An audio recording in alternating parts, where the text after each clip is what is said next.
بسم اللہ الرحمن الرحیم۔ عزیز طلباء، یہ سبق مرزا محمد سعید جو شاہد احمد دہلوی کا لکھا ہوا سبق ہے، تدریسی مقاصد آپ کے سامنے لکھے ہیں، باقاعدہ سبق کی ریڈنگ کرتے ہیں۔ صبح اخباروں میں یہ خبر پڑھ کر دل دھڑک سے رہ گیا کہ پروفیسر مرزا محمد سعید کا آج سوئم ہے۔ خاموش زندگی خاموش موت۔ مرزا صاحب کی علالت مزاج یا مرض الموت کی اطلاع سے پہلے کہیں سے نہیں ملی۔ حد یہ کہ پرسوں وہ رحلت فرما گئے اور ان کے سینکڑوں دوستوں اور قدردانوں کو اس آن ارتحال کی خبر تک نہ ہوئی۔ افسوس اتنا بڑا صاحب کمال ہم میں سے اٹھ جائے اور اس کی سناونی ہم تک نہ پہنچے۔ کتنے بے خبر ہیں ہم لوگ، زندہ قوموں کا یہ شعار نہیں ہوتا کہ اپنے اہل کمال سے غافل ہو جائیں۔ ایسی غفلت مجرمانہ ہوتی ہے۔ شاید یہ ہماری غفلت ہی کی سزا ہے کہ مرزا صاحب کو یوں ایک ہی ہم سے چھین لیا گیا۔ عالم کی موت ہوتی ہے۔ ابھی ہم کو اس کا اندازہ نہیں ہو سکتا کہ مرزا صاحب کے رخصت ہو جانے سے ہمارا کتنا بڑا نقصان ہو گیا ہے۔ اب ان کی عدم موجودگی رہ کر ہمیں ان کی یاد دلائے گی اور وقت کے ساتھ ان کی جدائی کا گاؤ بڑھتا چلا جائے گا۔ مرزا صاحب بہت ہی خاموش کام کرنے والوں میں سے تھے، یعنی اتنے خاموش کہ خود ان کے زمانے کے اکثر لوگ بھی ان کے علمی اور ادبی کارناموں سے واقف نہیں ہوئے۔ دراصل خود مرزا صاحب شہرت سے گھبراتے تھے اور ایک پلیٹ فارم پر آنا پسند نہیں کرتے تھے اور پبلک پلیٹ فارم پر آنا پسند نہیں کرتے تھے۔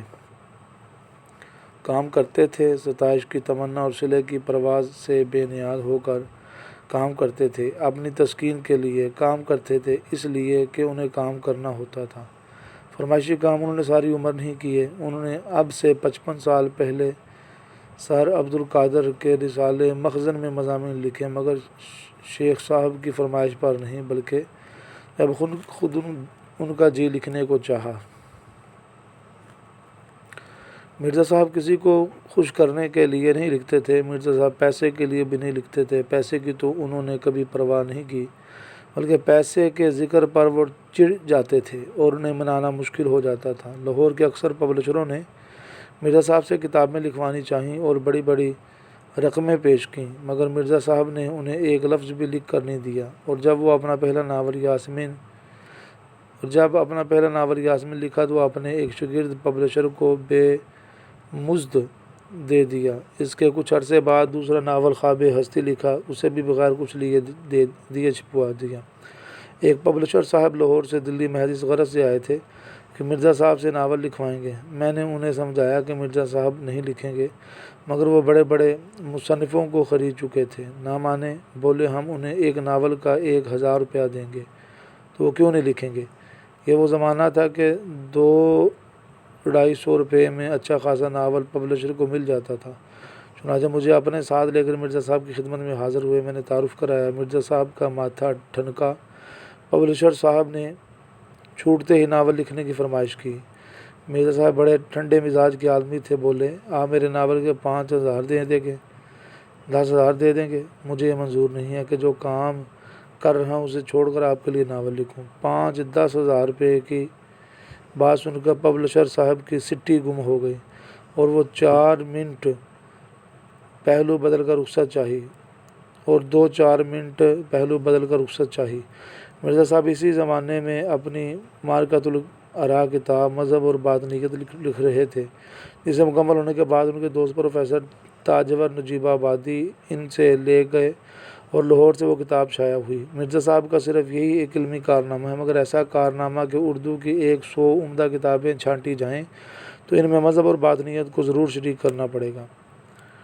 مرزا صاحب دلی کے شرفاء کے ایک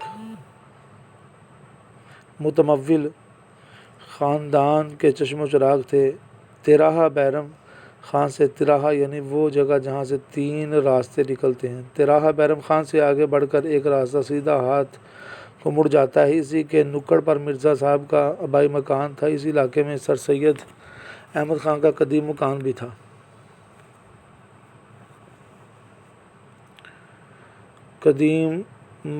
تھا۔ سر سید سے بھی مرزا صاحب کی عزیزداری تھی اور منشی ذکاء اللہ سے بھی ان کی قرابت داری ہو گئی تھی۔ 50-60 سال پہلے دلی کے مسلمان شرفاء بھی انگریزی تعلیم کو اچھی نظروں سے نہیں دیکھا جاتا تھا، مگر سر سید نے مسلمانوں کے اس غلط نظریے کی بہت کچھ اصلاح کر دی تھی۔ اسی زمانے میں دلی کے 2 نوجوانوں نے اعلیٰ تعلیم حاصل کر کے علمی حلقوں میں نمود حاصل کی۔ ایک پروفیسر مشتاق احمد زاہدی تھے اور دوسرے پروفیسر مرزا محمد سعید۔ مرزا صاحب نے اس صدی کے آغاز میں لاہور کے گورنمنٹ کالج میں تعلیم حاصل کی۔ ان کے استادوں میں علامہ اقبال بھی تھے، جن سے ان کے مخلصانہ تعلقات آخر دم تک قائم رہے۔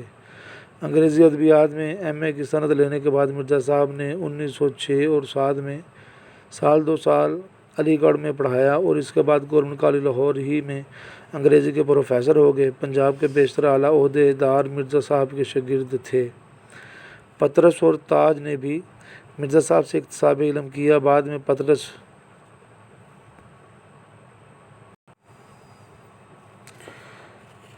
پطرس خود انگریزی کے پروفیسر ہو گئے تھے، مگر اپنی غیر معمولی قابلیت اور ذہانت کے باوجود مرزا صاحب کی علمیت کے آگے اپنے آپ کو ہیچ سمجھتے تھے۔ میں نے بارہا پطرس کو مرزا صاحب کی خدمت میں حاضر ہوتے دیکھا ہے۔ پطرس کو میں نے کسی اور کا اتنا ادب و احترام کرتے نہیں دیکھا، یہاں تک کہ وائس رائے ہند کا بھی۔